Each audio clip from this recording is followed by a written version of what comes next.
The Devil State of Mind podcast is sponsored by BetterHelp. What's something you'd love to learn? As an adult, do you make time to learn new things as often as you like, or was that lost in childhood?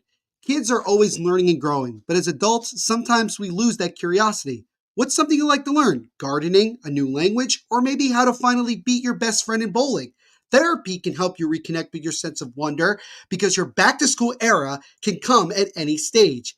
And I've benefited so much from therapy. It has been nothing short of just a lifesaver for me, just an opportunity to speak freely and to really just, hash out everything that's going on in my world. And it really, really is amazing. And if you're thinking of starting therapy, I would highly recommend to give BetterHelp a try. It's entirely online, designed to be convenient, flexible, and suited to your schedule. Just fill out a brief questionnaire to get matched with a licensed therapist and switch therapists anytime for no additional charge. All you have to do is rediscover your curiosity with BetterHelp and visit betterhelp.com/THPN today to get 10% off your first month. That's BetterHelp, HELP.com/THPN.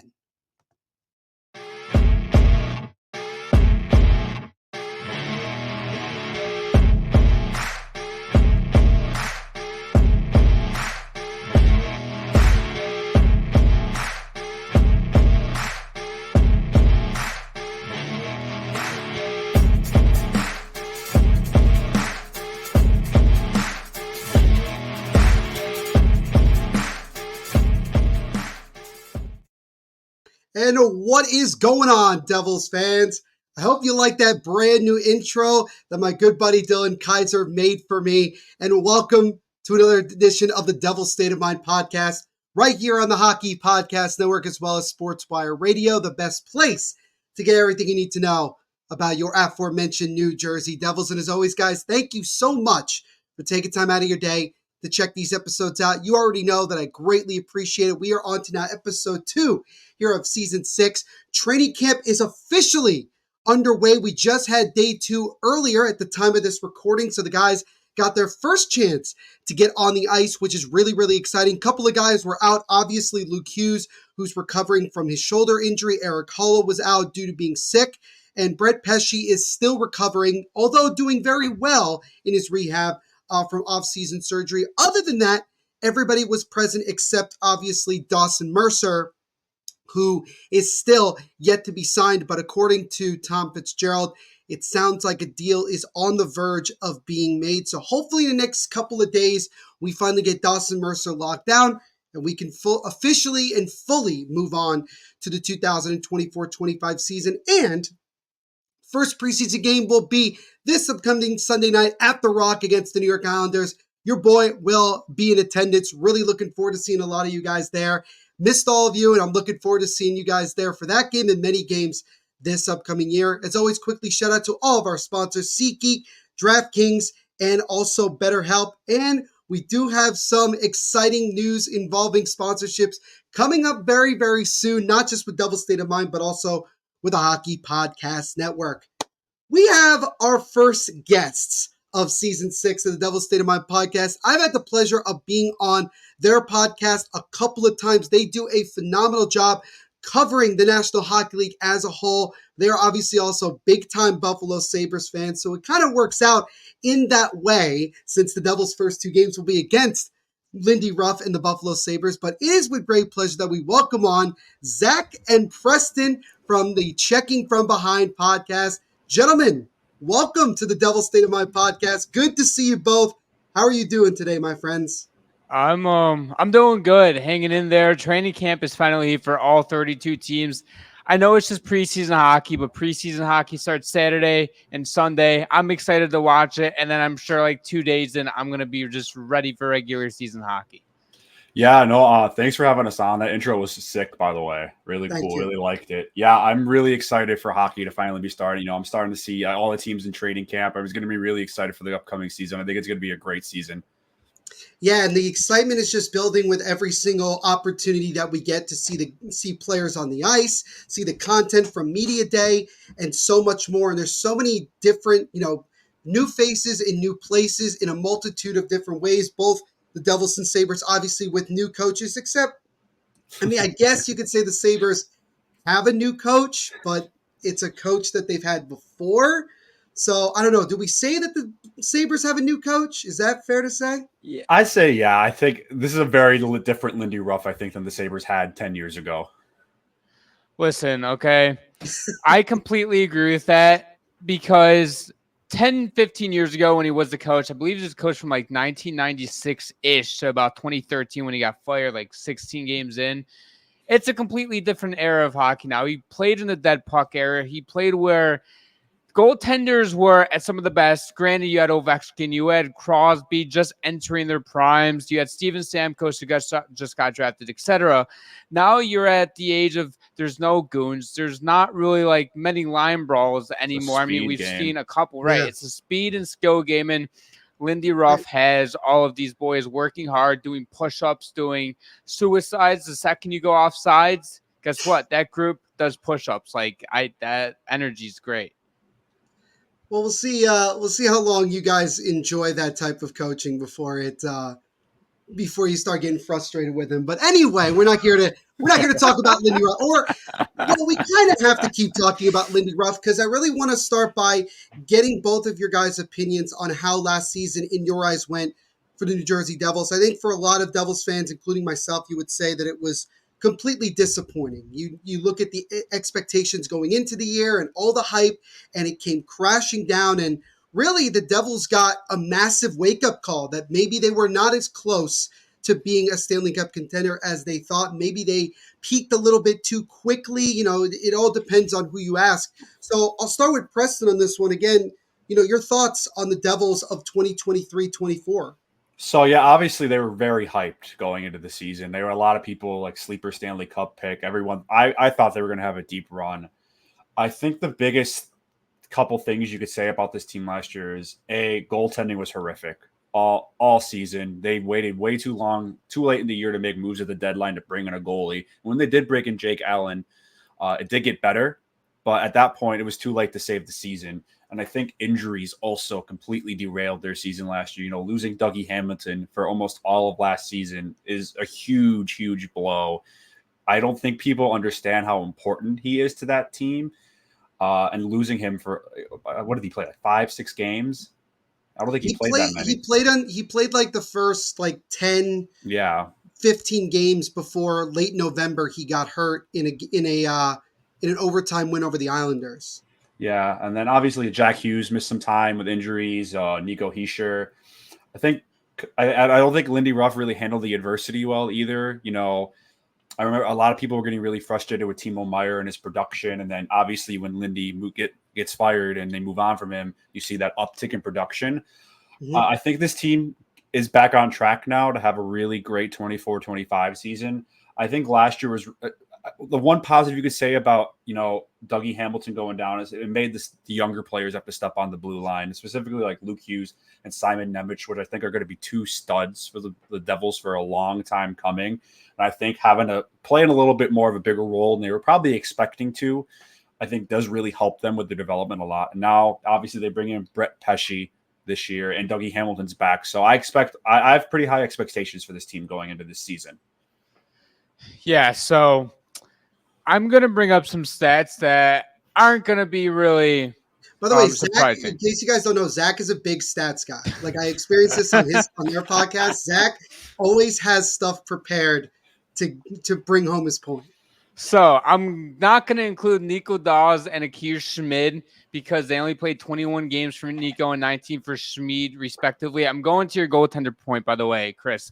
The goaltending, goals saved above expected. The three goalies, Kaapo Kakkonen played 37 games, 1.4 goals saved above expected. Jake Allen, 34 games played, negative 1.9. Vita Vanacek in 32 games had a negative 11.2.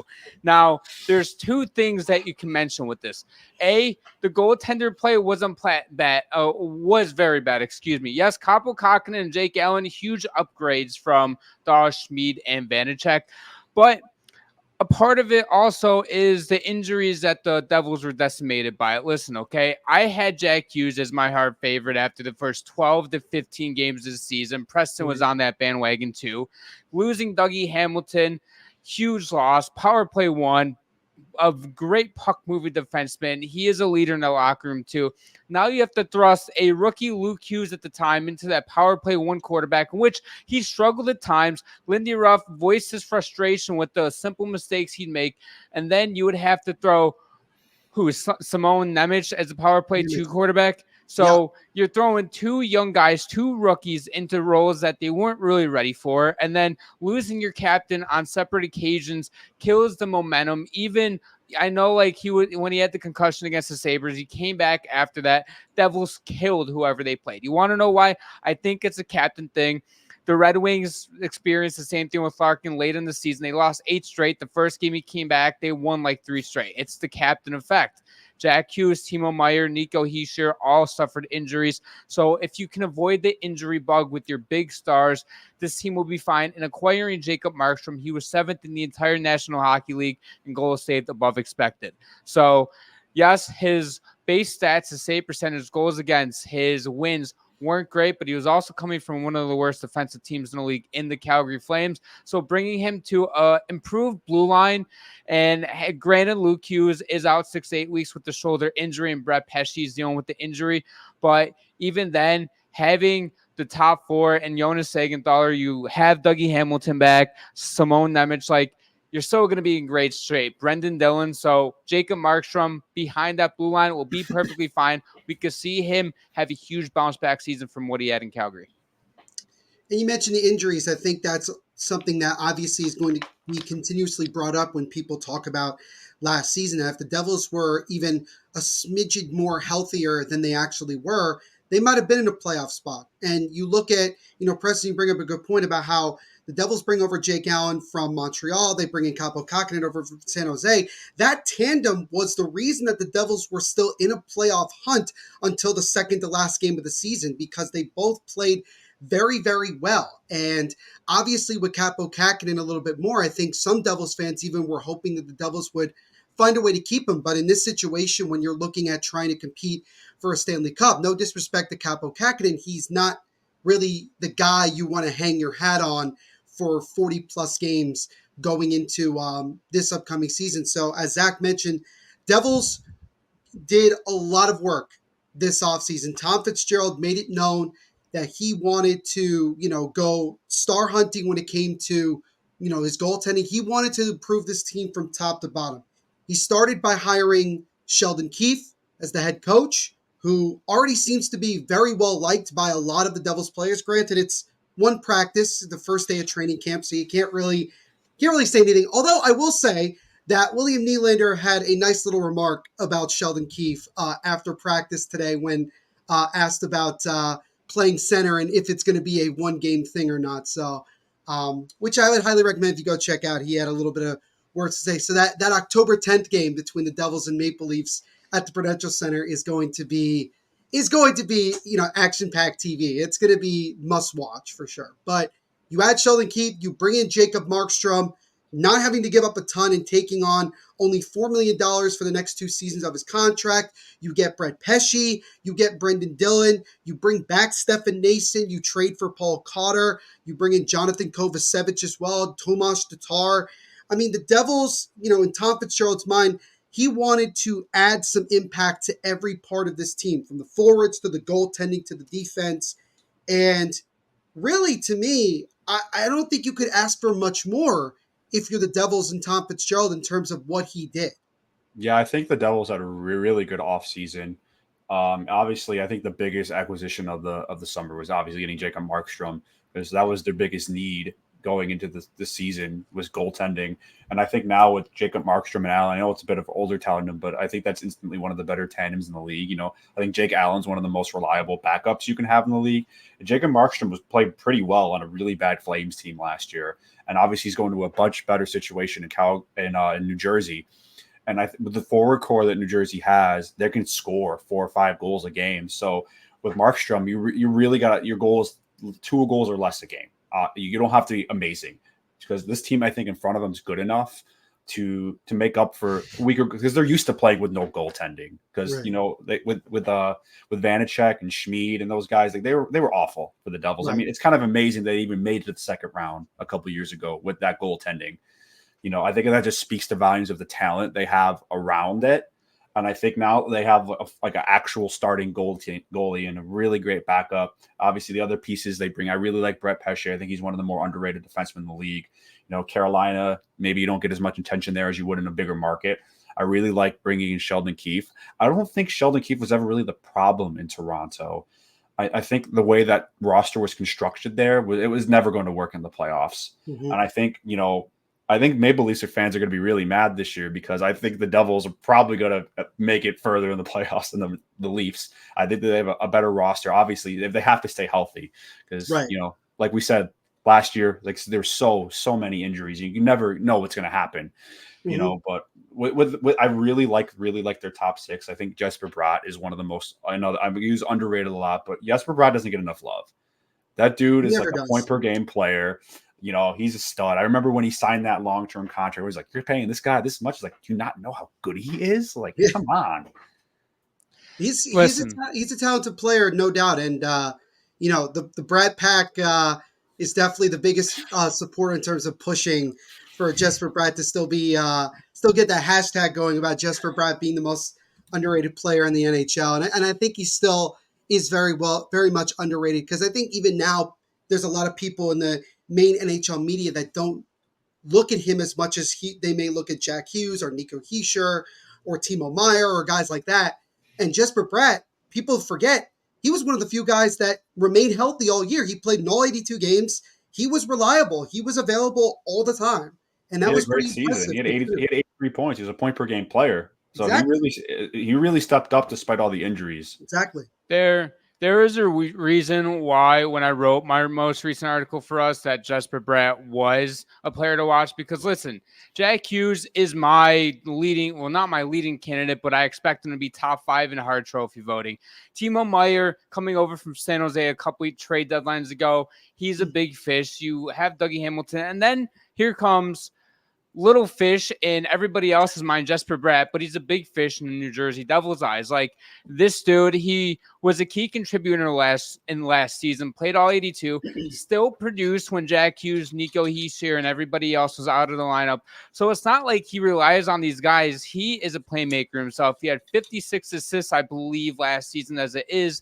So he can score for you. He can play you know what, real quick, I'm gonna look up on Evolving Hockey his defense. Because Zach is bringing up more stats, everybody. So he wasn't -6, but I take that with a grain of salt with how bad the goaltending was. Doesn't matter.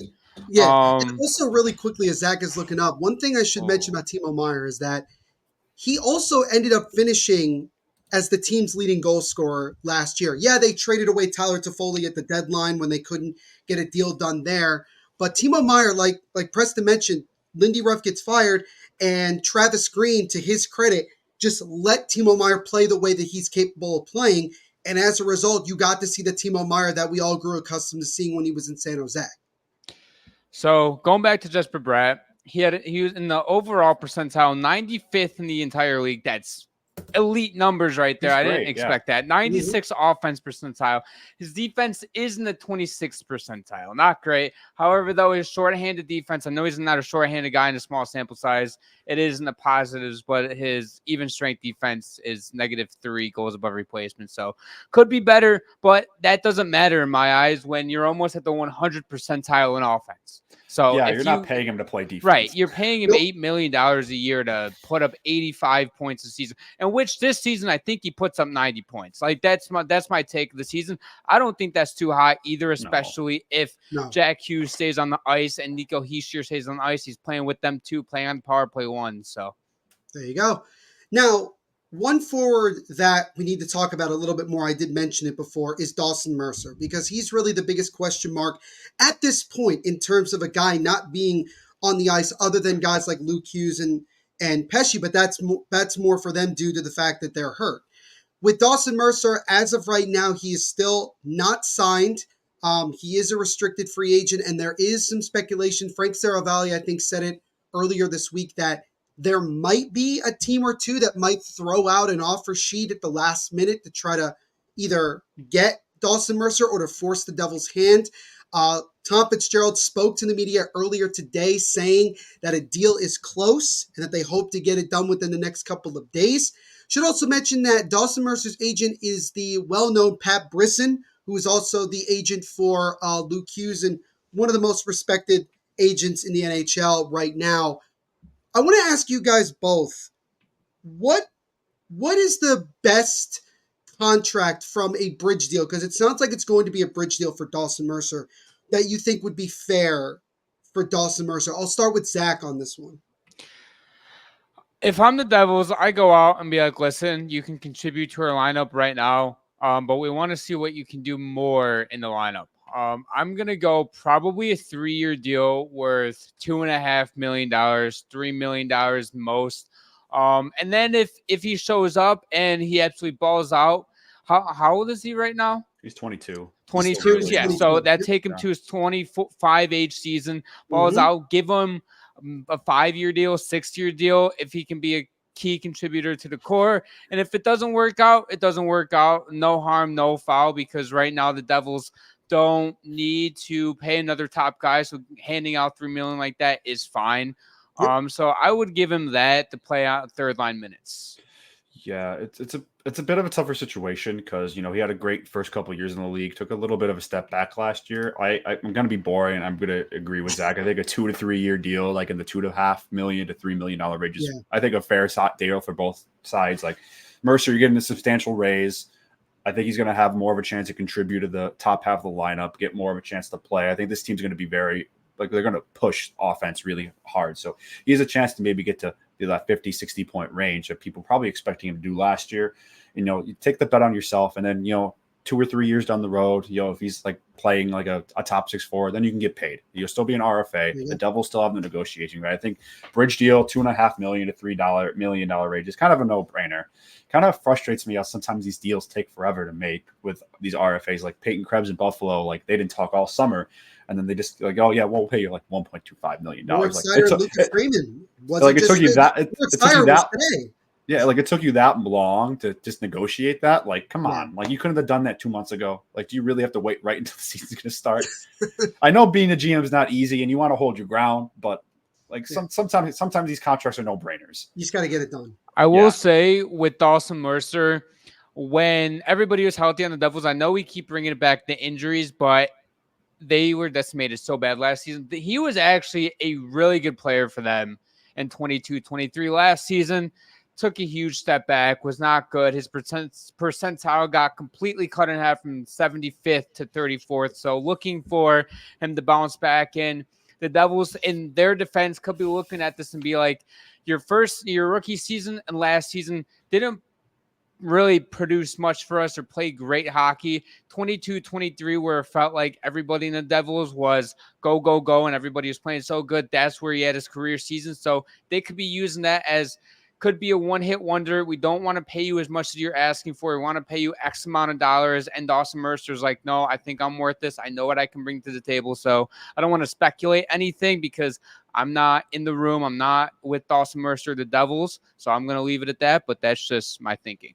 Also, like in the case, like if they do sign to that bridge contract and, it does work out, they could just trade him because, right. I know the salary cap's going to go a lot up, but if he's like producing like 50, 60 points, year after year, that's a very valuable asset, especially if you can trade him away with that RFA control. Teams are going to give up like first round picks for that kind of contract. And it should also be mentioned that Dawson Mercer, knock on wood, has still yet to miss a game in his NHL career. The first 3 years, he has played in all 82 games.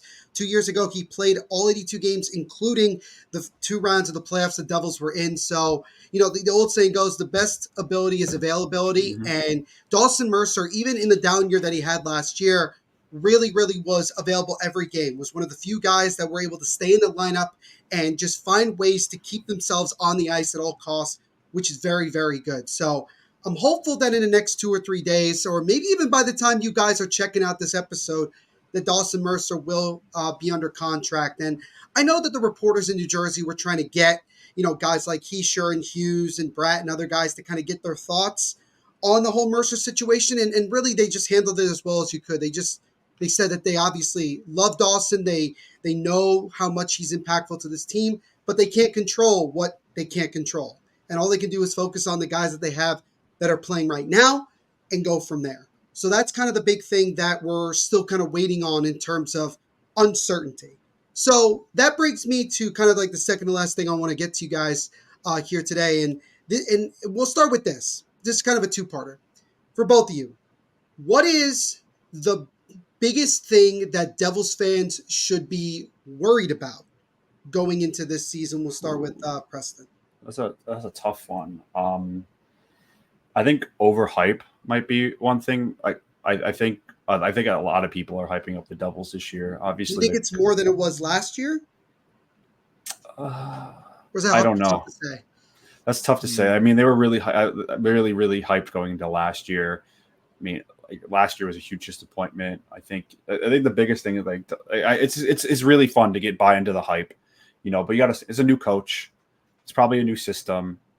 You have a lot of really great players, and there might be some growing pains in that new system with that new coach. So it wouldn't shock me if they got off to a bit of a slower start, especially, going to play against the Sabres in Europe. I think the Sabres Lindy Ruff's going to really push them really hard to kind of get his revenge against the Devils. Like, you really waited till I was gone to get a goalie. That's fair. So it wouldn't shock me if they got off to a little bit of a slow start, but I think, like being overhyped and just the injury bug again, because they have some players that have shown they have a history of injuries. So I think those are talking about the Hughes brothers. Everybody, that's who he's going for. Because neither one of them can keep their shoulder intact for more than 5 minutes. Yeah, but I mean, they're not really genetics, players, man. so yeah, it's genetics. So I'm waiting for Quinn to have some freak shoulder problem as well. No, Quinn doesn't have those problems because he doesn't play for the Devils. Right, exactly. Playing for the Devils is like playing for the Mets. Once you start playing for us, all of a sudden you get injuries galore. Yeah, that's I think that's what I say is like getting a little too hyped and then maybe getting a little disappointed when things don't like they could come off the season and just be like killing everybody. They look great, like a Stanley Cup favorite, or I predict a little bit of a slower start. It's usually teams with newer coaches that they tend to get off to a little bit of a slower start, like learning the system, especially they have this shortened training camp, so they don't have as much time on the ice to work with their new coach because they got to fly out to Europe like next week. So what do they get? Week and a half from now, they'll be on a plane to Prague. So yeah, so they get like a week of training camp, and then they got they got all the NHL players. I don't know if they're doing the same thing that the Sabres are, where like they have like two separate groups, like the NHL roster and everybody else. They have 4 groups actually. Oh wow, that's surprising. Because half of the way it's going to go is that the Devils' main guys are going to play the first 3 to 4 games of the preseason. Second half of the preseason is going to be mainly Utica Comets, Adirondack Thunder players that you're going to see. Yeah, that makes sense. So, but I think the Devils should have a fun season. Just be a little patient. It might be a little bit of a slow start. I'm going to go 2 ways with this. If you bring up stats again, Zach. No, this isn't stats. I swear to God. Keep your emotions in check. Listen, okay? You're coming into this season, not really much of a revamped roster, but Tom Fitzgerald went out and addressed needs, and you're hyped. You know the team has the talent to go out and make a playoff push, dominate teams. Just going into the season, take a deep breath. Just go out, play your game, play the fast, skillful hockey that got you guys to the playoffs a couple years ago in the first place. I know with different coaching staff, but the Devils are basically the Toronto Maple Leafs with not as much top-heavy firepower, but better depth and better defense, better goaltending. So I know Keefe can handle what the Devils have roster-wise. 2, I'm going to go back to what Preston said a little bit with patience. Patience is a virtue with this team. If this team comes off to a slow start, I don't want to go on Twitter and see Devils fans like calling for somebody's head or saying this player sucks. Luke Hughes, I know we mentioned he's out 6 to 8 weeks. When he comes back, if he struggles a bit, we don't need to be calling him a bust. I don't know how many Devils fans overreact like that, but I know a lot of fans. Enough. Yeah, there's enough. There's enough of them. You have to be patient with Simone Nemec. Be patient with all the other guys, like young guys, old vets in general. If the Devils come out and the first 6 weeks of this season, they don't look like they're supposed to, in quotation marks, just take a chill pill. Now, if it's happening through December and you get to that point, sure, You can get impatient with the team because you have expectations coming into it. But I fully expect this team by the first of the year, full blazing, guns out, guns a blazing, going out, killing teams by 4 goals. Like, I have this team winning the President's Trophy Well, you're Oh, not and God. helping. going You're to not the helping with my cup. point, man. You're just hype, You're hype, making hype, it hype. worse. Just don't let me down, please. Okay, so both of them kind of in the same sort of like mindset of not getting, fully worked up. We can't shout, fire Sheldon after the second game of the season. Like we have to wait till like maybe 40 games in before we can start No, having a probably reason game to 3, react. game 1 and 2. Yeah, Europe game. If they lose against Toronto, you can fire him. They go Yeah, you 0 can and fire, 3. you He's lose to gone. Toronto, you can fire him, right? Yeah. Exactly. You could fire him and make, Dave Rogalski. Actually, never mind. That might be the worst idea ever. I think that's it. If the goaltending, I've often been joking, like if the goaltending struggles, I don't think it's going to be fire Sheldon. It's going to be fire Rogalski because he's one of the few guys that is like a marked man. Dave Rogalski is the Devils' goalie coach, in case people didn't know. Certainly not one of. He doesn't have a lot of fans in New Jersey over the Did they last. retain him when they They got rid of retained their old Sheldon staff? Keefe retained the entire staff except basically Travis Green. And Okay. he brought in Jeremy Colleton, the Okay. former Blackhawks coach. It's interesting that he So, kept the goalie coach because but he he kept didn't the look. goal. Yeah, Kind of wasn't doing a sucks. Not great my job. choice. Again, not my choice. Did Unless not. it was a skill issue on the goalies, but we'll find Well, out in a I couple mean, it months. might have been. I mean, it you can might have only tell been. them so It much. You might can't have play the been. game for them. It Although might I have been, we'll have to say. So the last thing I want to ask you guys real quickly is we talked about something the Devils fans should worry about. And I know that this might kind of go against Preston's point about not getting hyped up. But what is the biggest thing that the Devils fans can look to be excited about? We'll start with Zach. Oh my God, there's a lot of things. Oh, Speed, speed, speed. This team's going to be fun to watch. Jack Hughes is going to be fun. Nico Heischer, all these guys that we've mentioned is going to be fun to watch.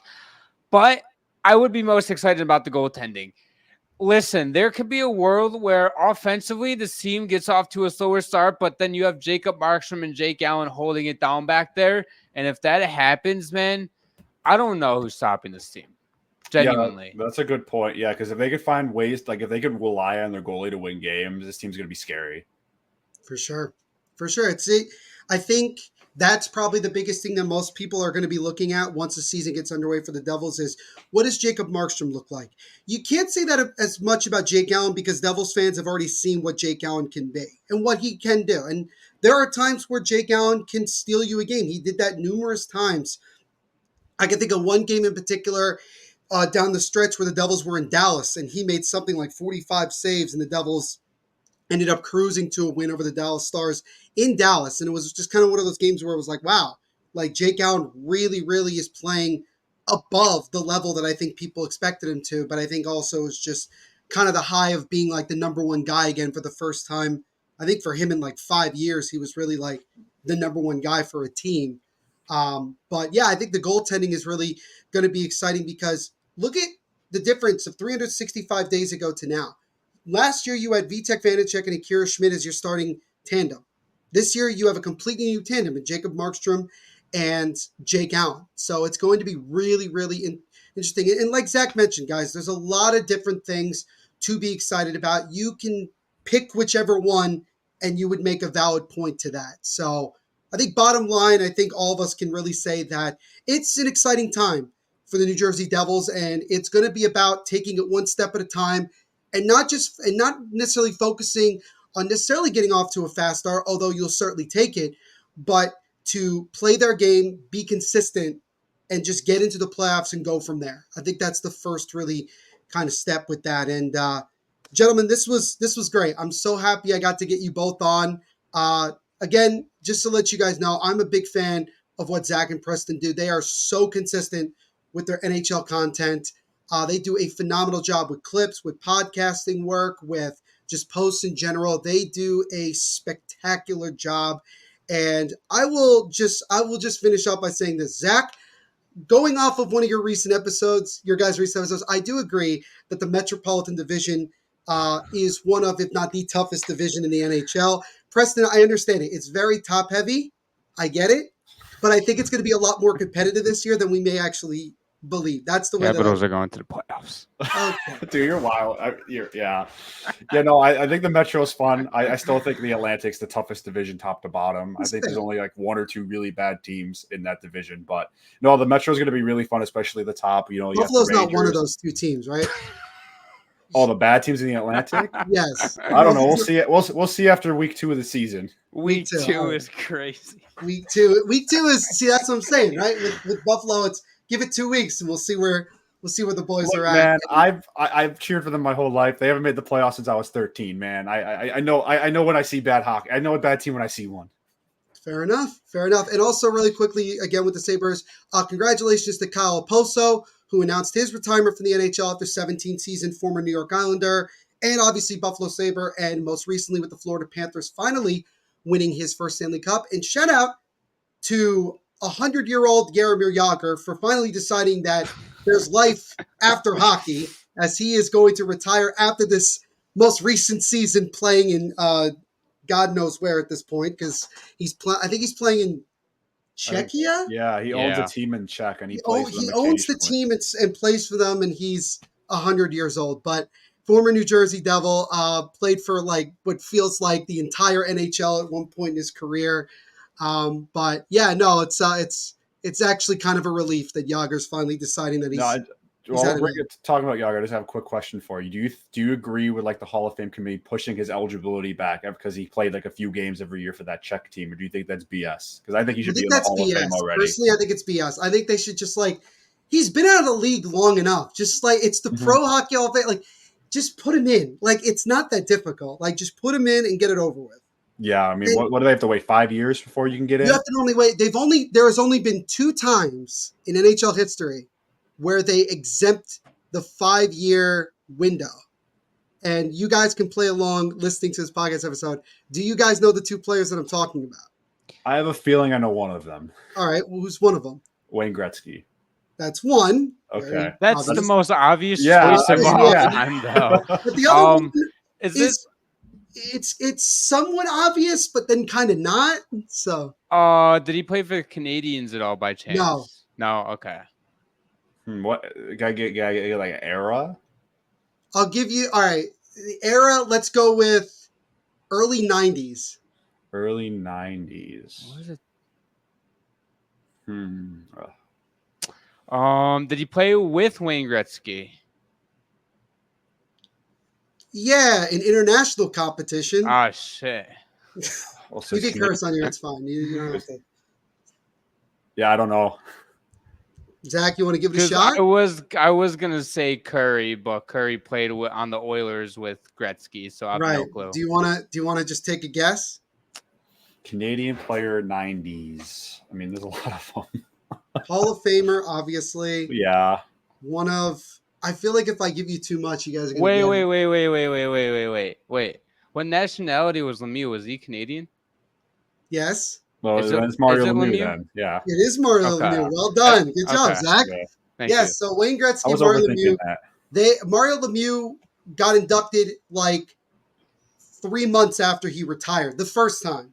Just let me be clear. The first time he retired. Before he came back and decided he wanted to play with Sidney Crosby, which, granted, who doesn't want to play with Sidney Crosby? So is he the only Hall of Fame player to ever play in the NHL while in the Hall of Fame?